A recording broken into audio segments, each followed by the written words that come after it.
Hola, ¿qué tal? Buenas tardes con todos. De parte del Círculo de la Tecnología y los Materiales, CETEMA, le queremos dar la bienvenida a esta charla que es titulada Tecnología de Aditivos en la Construcción Sostenible a cargo de la Magíster en Química, también Magíster en Química por la Universidad Nacional Mayor de San Marcos y gerente técnico en Master Business Solution S.A. actualmente. Ella es la persona Katia Roxana Raider Pérez León.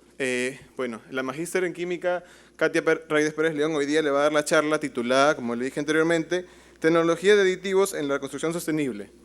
Espero que sea de su agrado y bueno, podemos comenzar. Como le digo, las consultas serán al final de la presentación. En este caso nos va a ayudar el equipo del círculo para hacer las respectivas consultas y bueno, podemos ya dar paso a la magíster en química Katia Raider Pérez León.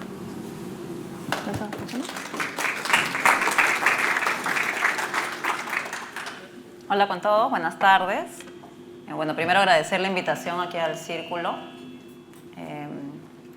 y felicitarlos por generar estos espacios de conversación, de compartir entre lo que es la industria y la academia. También agradecerles el tiempo que se están tomando para estar aquí. Veo que hay interés de parte de ustedes en crecer, en aprender y eso es súper importante y lo valoramos mucho, ¿no? Aquí estamos presentes para compartir lo que hacemos nosotros, particularmente en la industria química.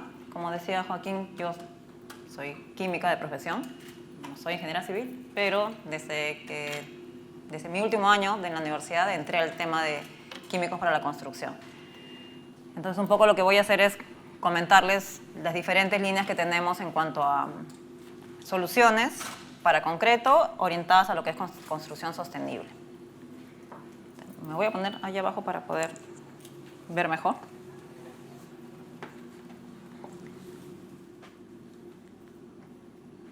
Bueno, para empezar quería comentarles, seguramente esto ya lo han escuchado antes, sobre las megatendencias que marcan el futuro de la industria de la construcción.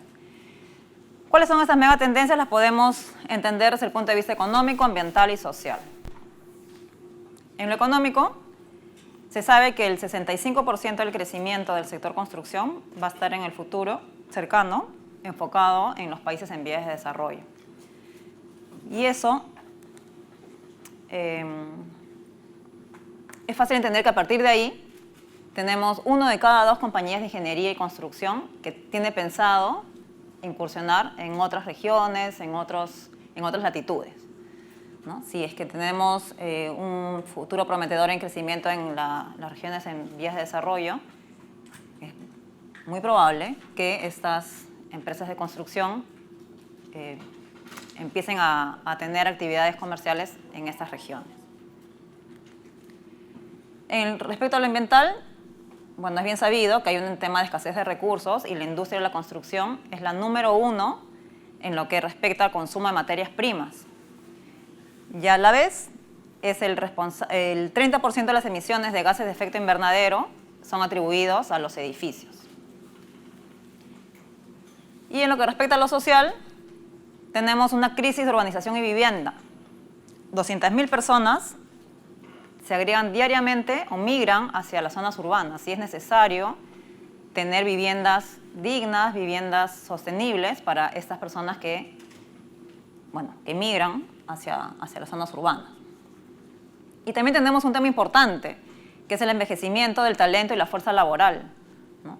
Estuve leyendo que en Latinoamérica el envejecimiento de la población está yendo a un curso acelerado. Y bueno, a través de unas encuestas he encontrado que el 50% de los contratistas ya están preocupados por buscar mano de obra para sus trabajos de campo.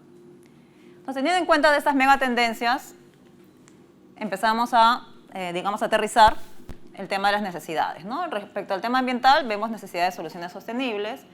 En el tema de urbanización, necesidad de infraestructura. Y en lo que respecta al envejecimiento de la población, necesidad de automatización. Como decía el título al inicio, hoy me voy a enfocar en lo que son necesidades de soluciones sostenibles. Entonces, partimos definiendo qué es la sostenibilidad. Hay probablemente muchas definiciones, yo encontré esta que me gustó, que indica que la sostenibilidad es satisfacer las necesidades del presente sin comprometer la habilidad de las futuras generaciones de cumplir sus propias necesidades. Pero ¿cómo podemos llegar a esto si es que no tomamos primero conciencia de lo que estamos generando, ¿no? Desde el punto de vista del sector construcción? Y aquí tenemos algunos números que nos pueden ayudar con esto, ¿no? La industria de la construcción consume arriba del 40% de la energía mundial, causa el 10% de emisiones de polvo a nivel global, contribuye con el 30% de las emisiones globales de efecto invernadero, contribuye a pérdida de biodiversidad y ecosistemas, consume hasta el 30% de maderas y otros materiales y el 28% del total del agua. Entonces creo que estos números no son menores, ¿no? Y claramente tenemos que preguntarnos qué podemos hacer para revertir esta situación.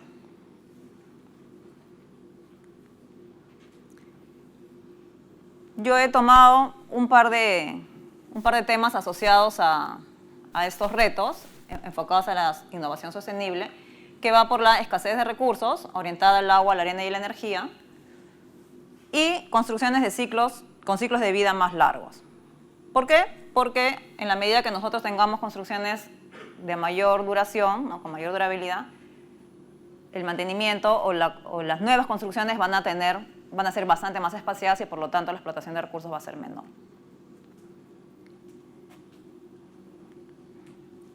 Entonces vamos yendo ya ahondando en el tema. Voy a ir nombrando cada uno de los aportes de los aditivos en cada tema en particular. Vamos a empezar con el tema de la escasez de agua. Y para el tema de la escasez de agua tenemos los muy conocidos aditivos reductores de agua. Yo imagino que ustedes ya han escuchado hablar de esto, seguramente ya lo manejan, han hecho algunas pruebas. Si tienen alguna duda me pueden preguntar. Los reductores de agua, como sabemos, están orientados a reducir entre el 5 y el 15% del agua necesaria para la mezcla para alcanzar un SLAM requerido. Tenemos diferentes tecnologías y cada una de ellas está enfocada a diferentes prestaciones. En el tiempo continúan los estudios y sigue incrementando las tecnologías para poder tener mejores prestaciones, pero eso no significa que lo anterior quede obsoleto o no se pueda usar o sea malo. ¿No? Cada tecnología está orientada a una necesidad. Entonces, por ejemplo, acá, ¿no?, están los plastificantes, que fueron los que inicialmente se descubrieron. Normalmente están basados en tecnologías de lignosulfonato, que son reductores de agua que suelen generar retardo. Entonces, funcionan bastante bien, tienen sus limitaciones porque no se le puede utilizar en dosis excesivas debido a que empieza a generar retardo, pero en la medida que un aditivo esté bien formulado con una tecnología, con una química de lignosulfonatos, puede servir para prestaciones, digamos, básicas.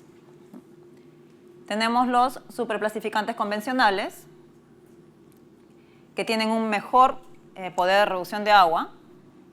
A diferencia de los anteriores, de los plastificantes, estos ya son sintetizados, digamos, a nivel industrial. Estos partieron de un subproducto del proceso de la industria del papel. Aquí ya hay, digamos, un tema más de síntesis química. Tiene mejores prestaciones, como decía, pero también tiene algunos puntos débiles, como son, por ejemplo, que a altas dosis pueden generar incorporación de aire en las mezclas y no toma en cuenta las interacciones con las partículas del cemento, que es la ventaja de los superplastificantes de nueva generación, que son bastante conocidos, los policarboxilatos o polímeros, que también son sintetizados, pero ya se diseñan, ¿no? Aquí se diseñan las moléculas. Entonces, dependiendo de qué es lo que queremos, podemos diseñar cadenas más largas, más cortas, tener más o menos cadenas laterales, poner monómeros que me ayuden a hacer la absorción controlada sobre la partícula de cemento. Es un diseño que se hace, una ingeniería de polímeros que se hace con esta química. Como repito, no significa que las otras sean malas, cada tecnología, cada química orientada a lo que se necesite de acuerdo al requerimiento. ¿Cómo funcionan los aditivos reductores de agua? Aquí he hecho un esquema de qué es lo que sucede cuando no usamos aditivo en la mezcla, ¿no? Tenemos ahí las partículas de cemento, estas bolitas grises representan las partículas de cemento, y lo que va a pasar cuando entra en contacto con el agua es que hay una floculación. ¿Qué es una floculación? Que se unen, ¿no? ¿Qué pasa cuando se unen? ¿Qué es lo que en qué nos perjudica? Imagínense ustedes que tienen como bolitas de Tecnopor, ¿no? Y les piden que pinten las bolitas de Tecnopor, pero las tienen todas juntas. Entonces van a terminar pintándolas por los bordes, ¿no? Digamos la parte externa, pero lo que está junto no va a entrar la pintura, ¿cierto? Lo mismo pasa con las partículas de cemento y el agua. Se hidratan las partículas de cemento en los bordes, pero aquí, digamos, en estas partes que he tratado de representar, en las partes que se unen las partículas, ya no hay hidratación. Y el otro tema es que capturan agua en el interior de estos flóculos. ¿Qué pasa cuando usamos aditivo? Antes de eso, estas partículas de cemento floculan porque cada partícula de cemento tiene una carga asignada, ¿no? Entonces, no está definida la carga en las partículas de cemento, y entre las partículas se reconocen como partículas diferentes. Entonces, todos sabemos, ¿no es cierto?, desde primaria, que partículas distintas o cargas distintas se atraen. Entonces, al momento que se atraen, generan estos flóculos. Entonces, ¿qué es lo que hace el aditivo? Separa estas partículas de cemento. ¿Por qué las separa? Porque el aditivo se encarga de asignarle una carga eléctrica definida. Una vez que tiene una carga eléctrica definida a cada partícula de cemento, se reconocen como cargas iguales y se repelen, ¿cierto? Entonces, una vez que se repelen, ya no tenemos el problema que teníamos acá de que el agua no hay una hidratación eficiente, ¿no? Se separa, ahí está, promueve una hidratación eficiente en toda la partícula de cemento. Y lo que yo les comentaba acá, que atrapa agua, en este caso ya no va a atrapar el agua, y esa agua va a estar disponible, libre para efectos de trabajabilidad. Eso es la acción del reductor de agua. En más grado, menos grado, como les decía hace un momento, dependiendo si son polímeros, si son linosulfonatos, si son naftalenos, el efecto puede ser mayor o menor, pero básicamente, de grandes rasgos, lo que sucede es lo mismo. Un tema de asignación de cargas y repulsión. Qué tanto se mantienen separadas va a depender ahí sí, de la química propia del aditivo.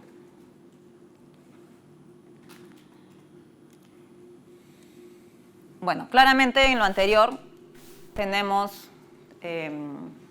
o es fácil darse cuenta del beneficio de la reducción de agua, ¿cierto?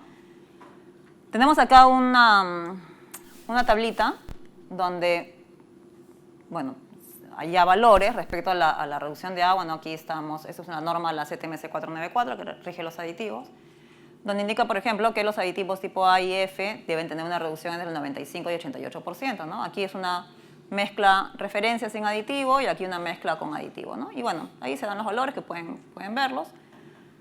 Y lo que quería yo resaltar era que a partir de la reducción de agua podemos tener mejores resistencias, y esas mejores resistencias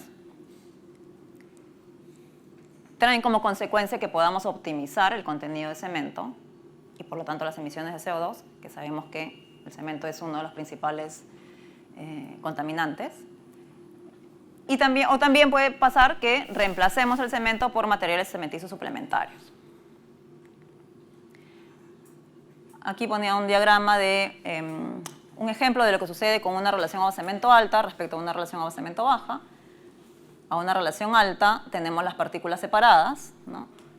Y claro, se genera todas las reacciones de hidratación, la formación de los cristales, pero finalmente queda de alguna manera separado, ¿no? A diferencia de cuando la relación agua-cemento es baja, que las partículas están más próximas y por lo tanto podemos tener menos densidad de poros, ¿no? Aquí no sé si llegan a ver, hay un videíto. ¿Está corriendo? Ah, ya. ¿Qué pasa? Que cuando el agua se evapora, si las partículas están separadas, finalmente van a quedar esos espacios que se ven ahí, ¿no? Que posteriormente van a hacer promover los puntos débiles de la estructura de concreto, y también pueden ser, bueno, de hecho generan los poros por donde podrían entrar los agentes agresivos. Entonces, ¿cuál es el objetivo? Nosotros queremos que la mezcla sea trabajable, ¿no es cierto? Esa agua que nosotros le echamos, el 80% de esa agua se consume en la hidratación, y el 20% lo tenemos para que la mezcla sea trabajable, pero después esa agua se evapora. Entonces, ¿dónde está el gran reto? Usar la cantidad de agua necesaria para la hidratación con el menor exceso para asegurar la trabajabilidad y mejorar la durabilidad. Aquí hay otro videito donde pasa esto, ¿cierto? Lo que yo les decía, está el agua ahí, trabaja para efectos de la fluidez, pero finalmente se evapora y generan estos poros, ¿no? Estos poros pueden ser después precursores para fisuras, dependiendo de las condiciones a las cuales se exponga la estructura, y por aquí pueden entrar libremente y felices los agentes contaminantes.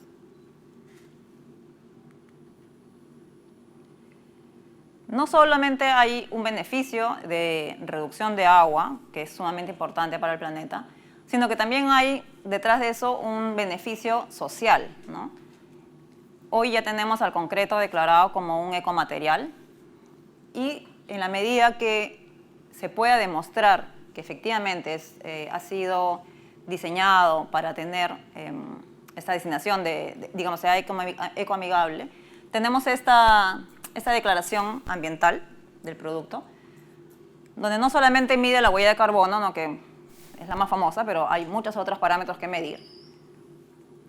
En esta declaración se mide las emisiones por transporte desde las canteras hasta las plantas, el consumo de agua, el consumo de energía, las emisiones de CO2, por supuesto.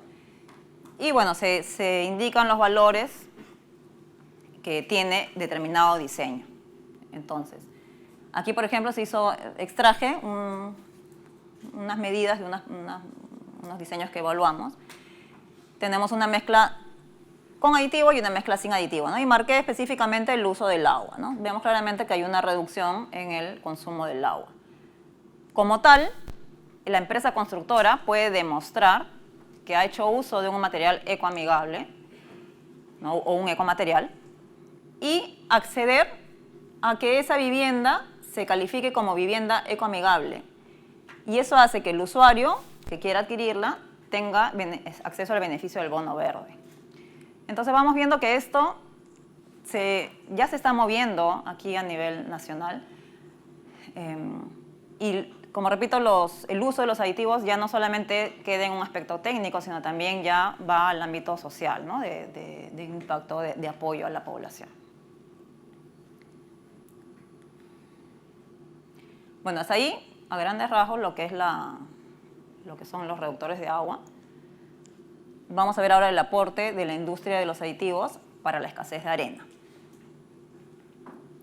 Esta es una foto que encontré que me llamó la atención. Es un río en Bangladesh. Y estos son los bancos de arena. Fíjense, entre el 2010 y el 2017, debido a la explotación ya no hay, ¿no? Y esto trae como consecuencia una alteración en el ecosistema alrededor de esto. Estuve buscando reportes o últimas noticias alrededor de esto. Encontré aquí en una revista de España, ¿no? Pueden leer el texto, pero lo importante aquí es lo que se ha resaltado, ¿no? En los últimos 20 años se ha multiplicado por 3 la cantidad de arena que se consume en el mundo. Esto es, fíjense, en marzo del año pasado. En abril de este año, la ONU emitió un informe por la base de datos sobre los recursos mundiales, e indicó que la arena y la grava que se utiliza cada año la convierte en el segundo recurso más utilizado en el mundo después del agua. De hecho, aquí dieron un dato curioso, ¿no? Se extraen 50.000 millones de toneladas, que es lo suficiente para construir un muro de 27 metros de ancho y 27 metros de alto alrededor del planeta Tierra. Entonces, no es menor el tema del consumo o la explotación de la arena. Aquí puse otro dato, no se ve bien ahí, pero es de julio de este año, ¿no? Que comentan que está previsto que la población africana se duplique de aquí al 2050. Y bueno, en general, por la creciente necesidad de infraestructuras y de la migración a nivel mundial, la demanda de arena se está acelerando en todo el planeta. Entonces, imagínense si ya estamos, si en los últimos 20 años se ha triplicado y ya estamos siendo el segundo recurso más utilizado y ya estamos viendo que lo que se nos viene va a ser, en realidad puede llegar a ser crítico. Entonces, ante esto, empezamos a mover el tema de lo que es la economía circular. ¿A qué apunta la economía circular? Al uso eficiente de los recursos naturales y a priorizar la minimización, el reuso y la valorización de los residuos. Ya habíamos dicho al inicio que el sector construcción es uno de los sectores que más recursos usa, ¿no? Aquí estamos en la fase de producción.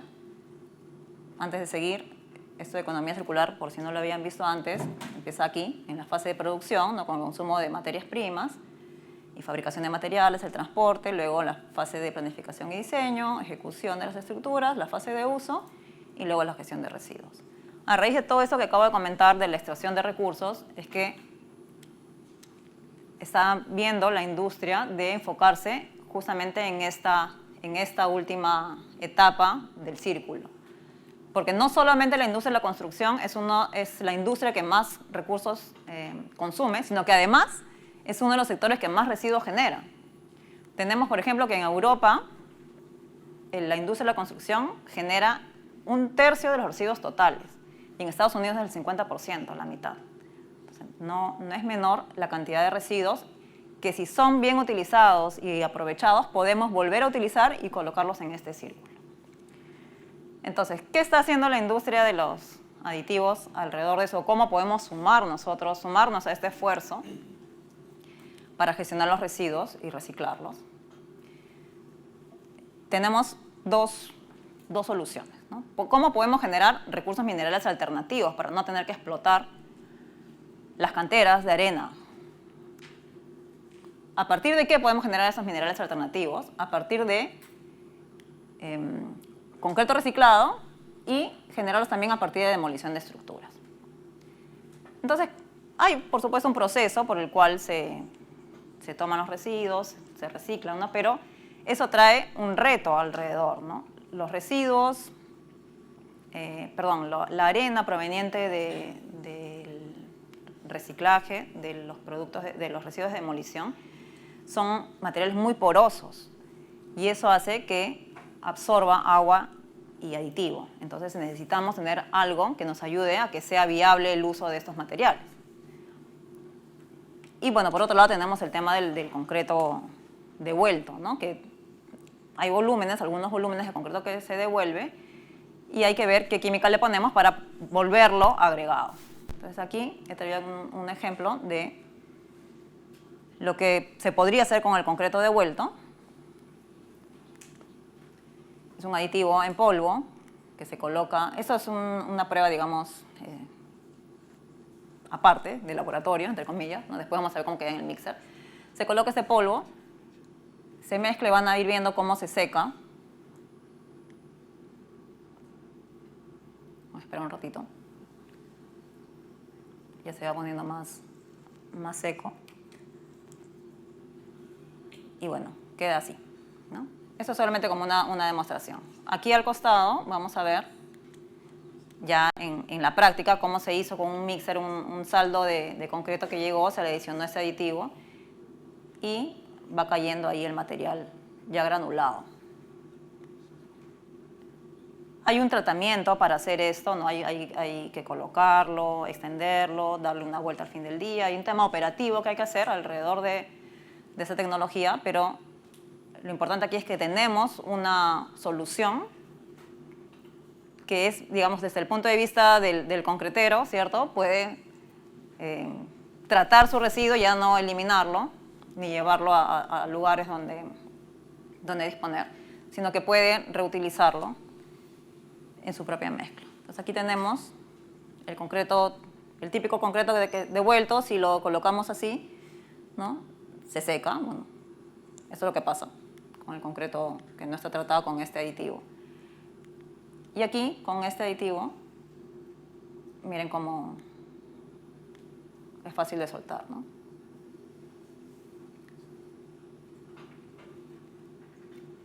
Hemos hecho pruebas ya con reemplazo de este agregado, reemplazándolo por la piedra hasta en 30%.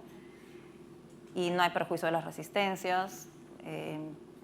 Hay que ajustar muy poquito el reductor de agua, pero en términos generales va bastante bien, ¿no? Ya esta tecnología ya está aquí en Perú, la podemos nosotros disponer.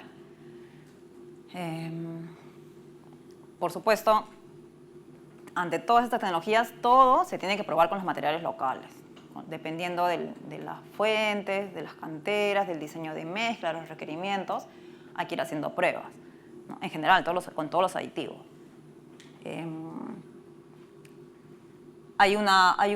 Como les decía, hay una manera de utilizar esto, no se usa de inmediato, ¿no? Nosotros hemos hecho pruebas, por ejemplo, usándolo al día siguiente, usándolo después de 7 días, después de 14, después de 28, y ir viendo cómo aporta esto en general en el diseño, no en las resistencias, ¿no? Porque finalmente esto tiene parte de cemento, ¿no? Y se hace sobre un concreto fresco, recién devuelto. Entonces, de alguna manera esto va a ir hidratándose también. Entonces, tenemos ahí algunos resultados en los que encontramos que a partir después de los 7 días, ya no tenemos ningún prejuicio sobre la resistencia, ¿no? Usarlo antes sí nos da un poco menos. Pero a partir de los 7 ya se puede usar sin problema. Y ese es otro aditivo, otra tecnología que usamos para usar la arena proveniente del agregado, de los residuos de demolición. Como les decía, el reto con estas arenas es que tienen alta demanda de agua y afectan bastante en la pérdida de trabajabilidad. Entonces aquí tenemos un ejemplo. Esa línea negra es el concreto de referencia con una dosis de aditivo X, lo que se usa normalmente en el diseño de mezcla. Y para llegar a este slam se requirió 185 litros de agua. Y ven esta pérdida de trabajabilidad que está asociada, como les decía, al uso de estos materiales. Al colocarle esta solución, lo que hacemos es la misma mezcla de referencia, pero con un adicional de este aditivo, nos permite llegar al mismo slam con menos agua.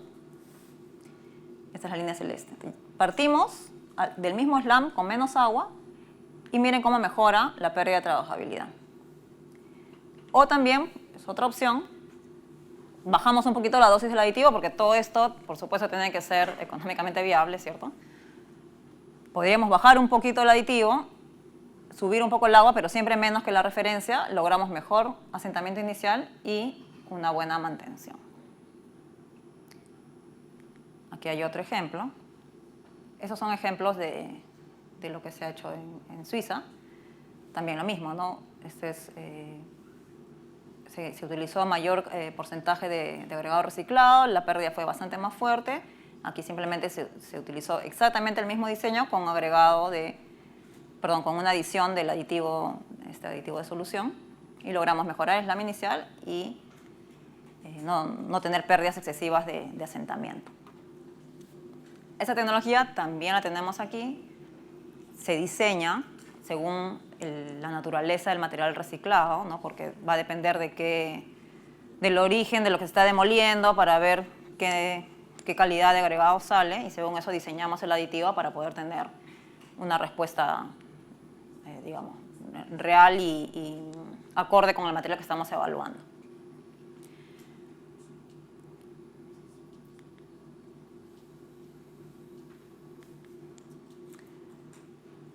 Otro aporte de los aditivos es en la optimización de energía.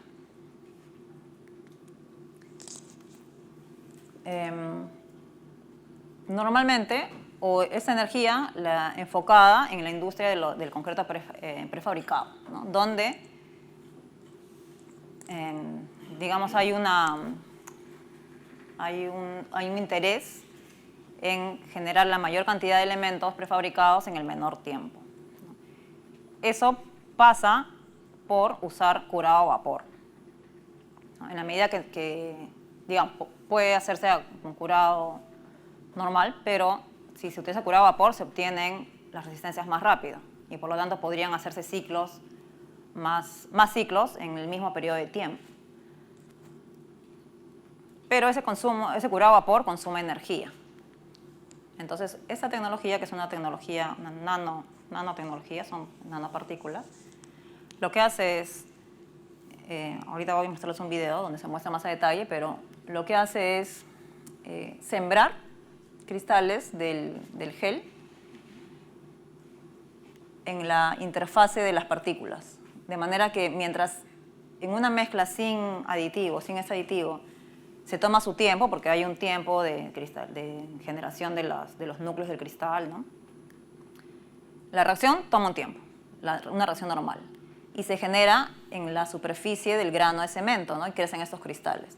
Lo que hace la tecnología es sembrar aquí, en los intersticios, sembrar ya núcleos de cristales, de manera que crecen más rápido de lo que crece en la superficie. Y en el mismo tiempo tenemos el doble de resistencia. Eso que les acabo de decir, aquí está en un videito. Ahí hacen un zoom. Este es el grano de cemento, el agua, ¿no?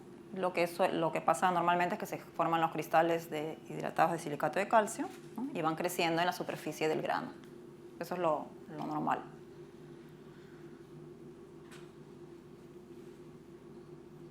Entonces la tecnología se llama EXID, es una nanopartícula, son las semillas, lo que decimos nosotros es sembramos las semillas aquí, ¿no? Y si se dan cuenta, ya está creciendo el cristal, mientras aquí de manera incipiente recién empiezan a nacer, ¿no? Es por esto que podríamos llegar a las mismas resistencias en la mitad del tiempo, ¿no? Eso también lo hemos utilizado acá, no sé si ustedes recuerdan cuando hubo el fenómeno del niño costero, que hubieron colapso de algunos puentes, ¿no? Y hubo aquí un tema con el puente Virú, de acceso al norte. Utilizamos esta tecnología, ¿no? Ya tenía que inaugurarse y ver el presidente y no se terminaba. Y bueno, nos llamaron para utilizar esto y se hizo en el tiempo adecuado, ¿no? Logramos, y también en el túnel Santa Rosa, aquí en Lima, también lo hemos utilizado. Y en algunas otras obras también, ¿no? En los aeropuertos, también en Cajamarca, al norte. Bueno, esto es el aporte de esta tecnología para lo que es consumo de energía en el caso que se quiere utilizar para curado, como una alternativa al curado a vapor. ¿Qué conseguimos? Una reducción del 10% de las emisiones de CO2, 15% en reducción de costos de energía y, bueno, un endurecimiento del concreto más rápido, ¿no? Como les decía, el 50%. ¿Cuál es la otra fuente de energía que tenemos? Es la energía eólica. Ahorita, el mes pasado, ha habido un foro de economía verde y desarrollo sostenible, en lo que los expertos han indicado claramente que en América Latina es fundamental que los gobiernos transiten hacia el desarrollo de energía renovable. ¿Por qué es tan importante este tema de la energía eólica? Porque es la energía más madura y eficiente de todas las energías renovables, ¿no? Es inagotable, no contamina, reduce el uso de combustibles fósiles y es autóctona, ¿no? La tenemos en todos lados, es el viento. Entonces, desde la industria de los químicos para la construcción, en este caso no es un aditivo, es un producto, es un grout de anclaje. Aquí les traje más o menos cómo ha ido evolucionando las alturas de las torres eólicas, ¿no? Estamos más o menos acá. Son 200 metros de alto. Entonces, como comprenderán, eso necesita que la base tenga la suficiente resistencia dinámica, ¿no es cierto?, y la fatiga. Entonces, lo que nosotros proveemos para este tema de las torres eólicas es este grout de anclaje, ¿no? Este grout de aquí debe cumplir una serie de características técnicas Dentro de ellas, lo que yo he extraído es lo que está asociado a la sostenibilidad, que es la rápida instalación, ¿no? Por lo tanto, al poder instalarse rápido y en condiciones severas, puede empezar a generarse rápidamente la generación de energía que se está buscando. Es durable, ¿no? A largo plazo, y eso lleva como consecuencia que los periodos de mantenimiento se alarguen.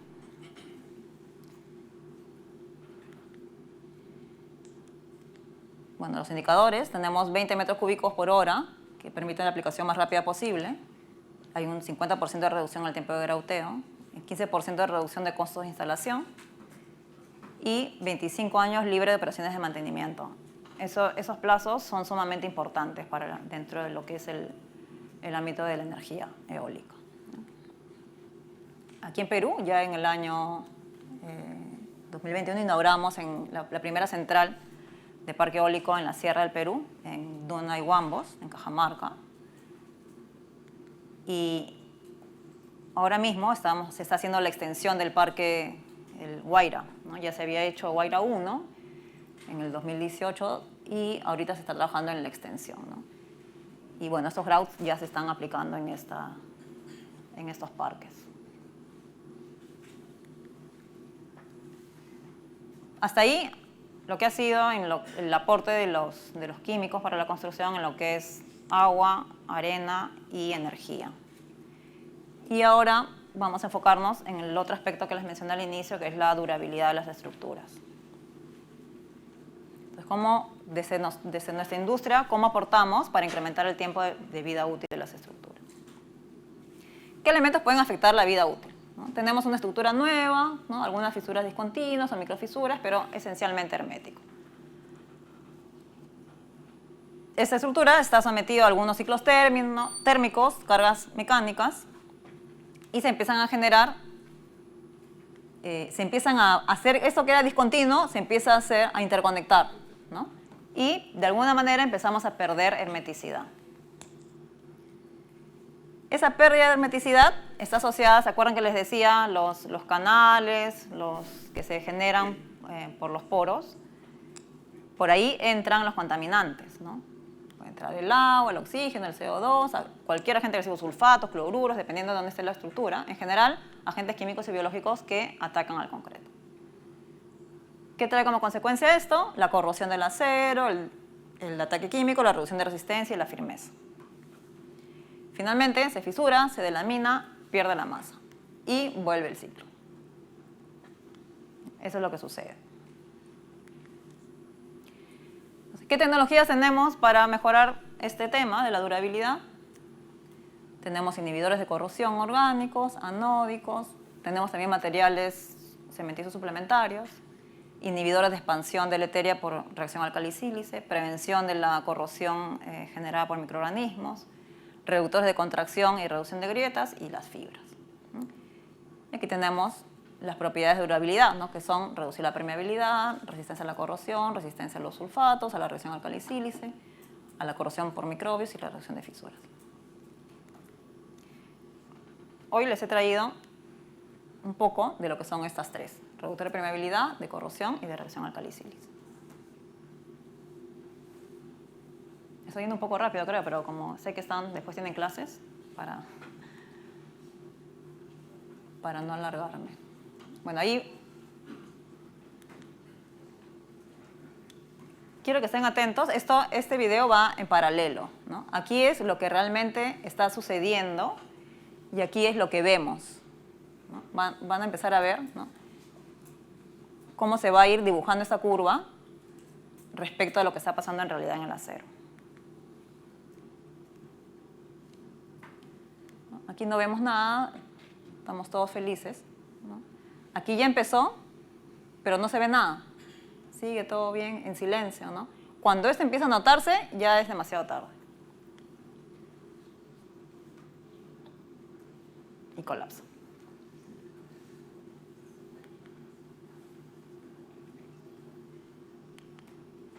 ¿Qué es lo que pasa? Entran los agentes agresivos, de alguna manera, por los poros que están presentes en el concreto, llegan hacia el acero de refuerzo, ¿no? Aquí esto es un video general, no puede ser cloruro, sulfato, CO2, según sea el caso. Llega hasta el mismo acero, genera la corrosión. Esta corrosión, el producto de la corrosión es un producto que es de mayor volumen, genera tensiones al interior y por lo tanto se fisura. Eso es lo que sucede. Entonces, ¿qué podemos hacer para evitar que esto suceda? Hay diferentes métodos, ¿no? Podemos pasar por recubrir la superficie del concreto, ¿no es cierto? Proteger o mejorar la permeabilidad del concreto, ¿no? Ningún concreto es impermeable, no existe el concreto impermeable. Lo que se hace es reducir la permeabilidad, minimizar la permeabilidad. Puede ser el caso que dependiendo del entorno sea suficiente con un buen diseño de mezcla, una buena combinación de materiales que reduzca la permeabilidad según se requiera, ¿no? Y si son ambientes más agresivos, sí es recomendable de repente colocar ya un agente inhibidor de corrosión.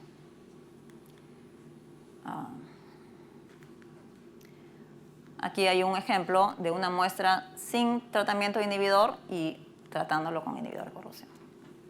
La mezcla, el diseño de mezcla es exactamente el mismo, los materiales son los mismos, solo que en un caso se ha colocado el inhibidor y en otro caso no. Se hacen las probetas, se someten a condiciones agresivas, a las mismas condiciones, y luego se abren para ver lo que ha pasado con ese acero. Ahí vemos claramente lo que ha sucedido. Aquí está limpia la barra. Entonces, esta tecnología lo que hace es, tiene doble efecto. De alguna manera minimiza los poros en la superficie para evitar o minimizar que pasen los agentes agresivos. Esa es una de las, es dual su acción, ¿no? Esa es una de las propiedades. Y la otra, como les decía, no existe el concreto impermeable, a pesar de que se trate de proteger o de minimizar los poros, puede llegar a pasar algo del agente agresivo. Entonces lo que hace esta química es proteger el acero de manera que lo que logre pasar a través de los poros, digamos, no afecte al acero porque ese ya va a tener un recubrimiento que lo protege.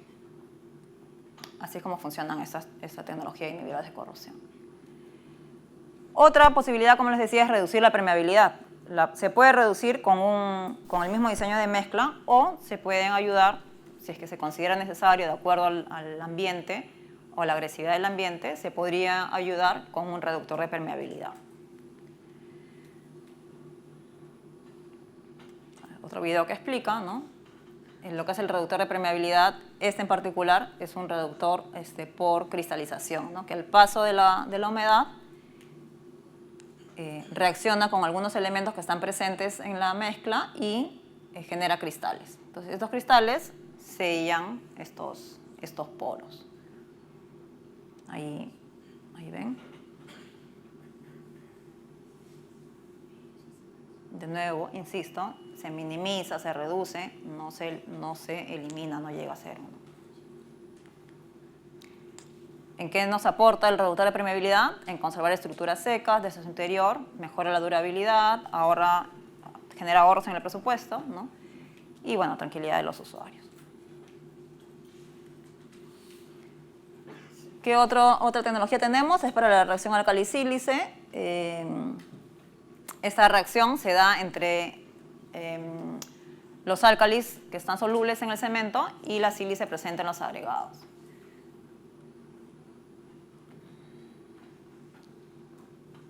Cuando se da esta reacción, se genera un gel que absorbe el agua y este gel es expansivo. Entonces, se expande y al igual que en el caso anterior que mencionaba, se expande, genera tensiones al interior y finalmente se fisura el concreto. Así es como se ve un típico caso de reacción álcali-sílice.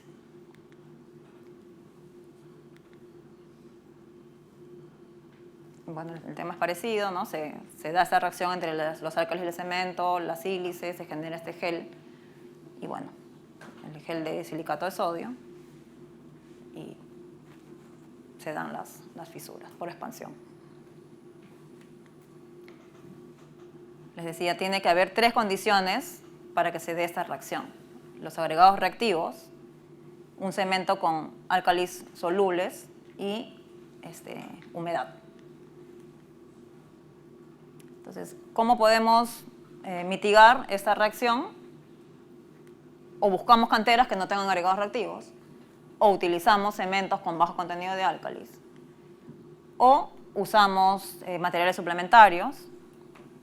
Podemos reducir la permeabilidad de manera que se reduce el contenido de humedad, o utilizamos aditivos inhibidores de reacción alcali-sílice. ¿Qué hacen estos aditivos inhibidores de la reacción?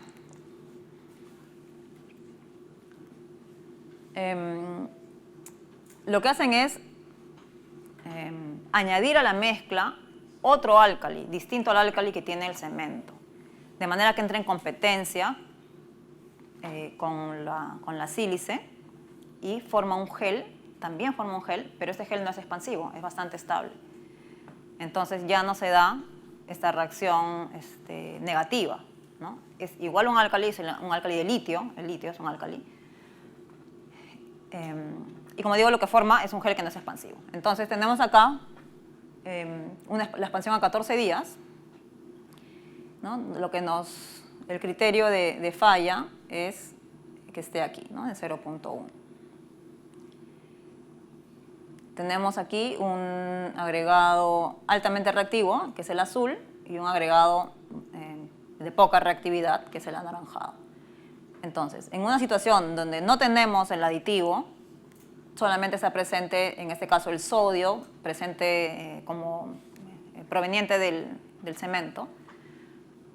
Tenemos una expansión alrededor de 0.3 en el caso del agregado poco reactivo y casi 0.9 en el agregado altamente reactivo. En la medida que nosotros empezamos a colocar aditivo, ¿cierto? Aquí tenemos la relación entre el sodio y el litio que proviene del aditivo.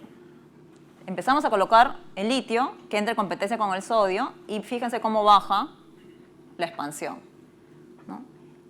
En una proporción de 1 de sodio y 2/3 de litio ya tenemos la reactividad en ambos casos por debajo del límite permisible. Y bueno, ahí se continúa.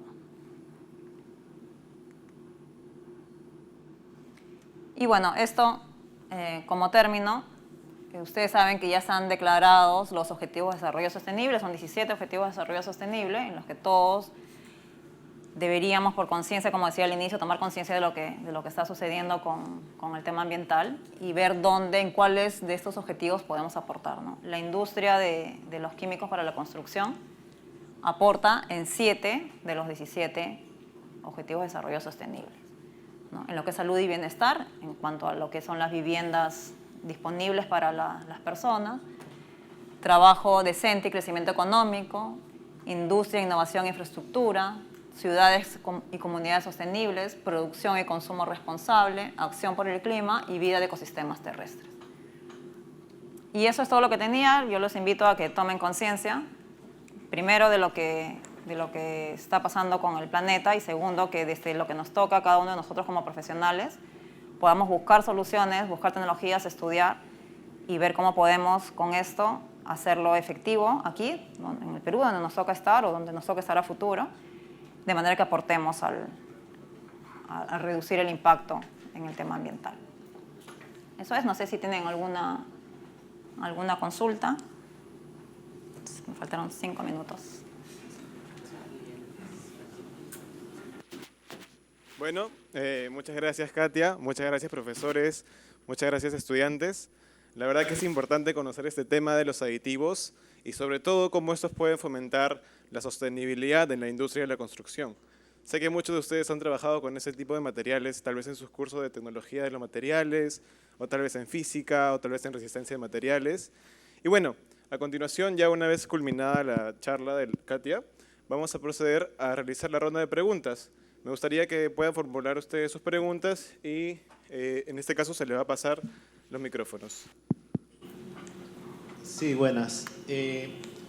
Como parte de la economía circular, ¿qué tan sostenible es la producción de estos aditivos? ¿Por qué mi pregunta? Porque muchas veces creamos tecnologías que están resolviendo este problema, pero la creación de esta tecnología puede no ser tan eficiente y es algo que no hemos podido ver. ¿Se entendió la pregunta? No. Ya. Exactamente qué es lo que... Entiendo tu contexto, pero la ¿Qué- pregunta exactamente... ¿Qué tan sostenible es la creación de estos aditivos? O sea, la producción. La producción, ok. Bueno, sí, definitivamente cuando desarrollamos aditivos y los lanzamos al mercado, pensamos justamente en que puede ser una solución a largo plazo, ¿no? O sea, tenemos la disponibilidad de los materiales a partir de los cuales se genera, ¿no? Como decía al inicio, esto en realidad es un estudio permanente, ¿no?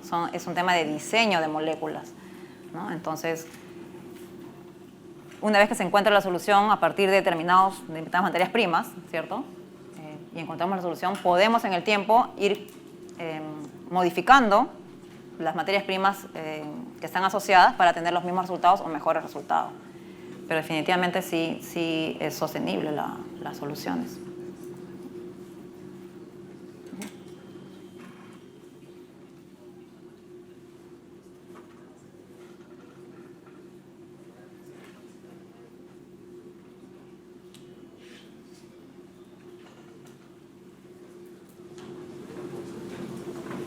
Buenas tardes.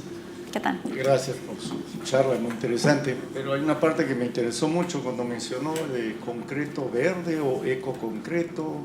Ecomateriales, sí. Ecomateriales. Sí, sí. Pero en la misma lámina mencionaba que, bueno, para la producción de cemento hay una emisión de casi una tonelada de CO2 por cada tonelada de cemento. Claro, podemos reducir eso, ya sabemos, con materiales suplementarios. Pero ahora que se está tocando el tema en la COP27, ¿hacia dónde va la industria del cemento? O sea, ¿cómo podemos descarbonizarla? Esa sería mi... Sí. ¿Cómo pueden los aditivos ayudar a reducir ese impacto en emisiones de CO2, ¿no? Bueno, también existen aditivos para la industria del cemento, ¿no? No solamente aditivos para la industria del concreto, hay aditivos que se adicionan en el proceso de fabricación del cemento, que es otra línea, ¿no? Y esos aditivos, por ejemplo, hay lo que se llaman los mejoradores de desempeño, ¿no? Y están los ayudantes de molienda. Son las dos líneas más que ya se vienen usando hace años, ¿no? Que de alguna manera lo que hacen es reducir, por ejemplo, el consumo de energía, ¿no es cierto? Ayuda a la molienda, logran el mismo blend en menor tiempo, por lo tanto el consumo de energía es menor, ¿no es cierto? El mejorador de desempeño es que pueden empezar a colocar adiciones en el cemento y de reducir el factor de clinker, ¿no? Esa es otra línea. Se está trabajando en estos momentos en lo que son, por ejemplo, arcillas calcinadas para colocarlas dentro de lo que es el cemento, y hay aditivos o se está trabajando en tecnologías para que ayude a que el uso de estas arcillas calcinadas en el cemento sea viable para que después pueda ser utilizado, ¿no? Esas están normadas, ¿no? Sí. Está ahorita en todo el tema del desarrollo, tengo entendido. Eso es. Ya, gracias. Si alguien tiene otra pregunta, por favor alza la mano y le pasamos el micrófono.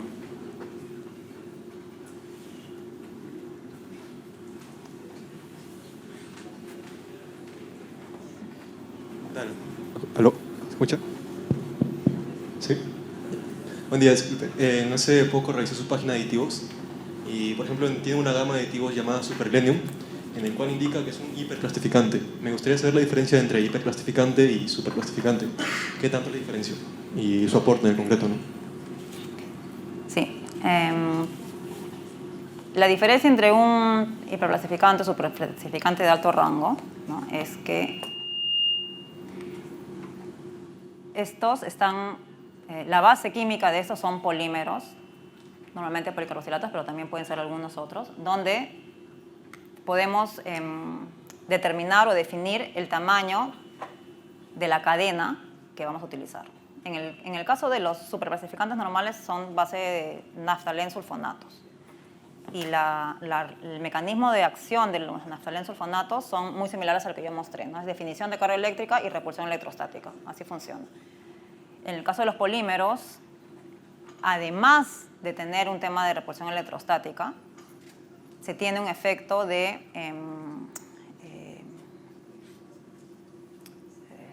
repulsión. Ahorita se me ha ido el nombre. Es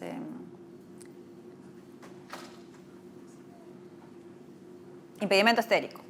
El impedimento estérico. El impedimento estérico lo que hace es que a la cadena se le colocan cadenas laterales y lo que hacen es un efecto físico como de empuje, ¿no? Tienes, digamos, la cadena principal y como unos brazos van empujando a la partícula. Entonces ya no solamente hay un efecto de repulsión electrostática similar al del superplastificante, sino que además tiene este efecto de impedimento estérico. Y eso puede hacer que prolongue el efecto de dispersión. En el caso de los naftalensulfonatos es un efecto inmediato y se pierde en el corto tiempo. A la media hora ya no tiene ese efecto.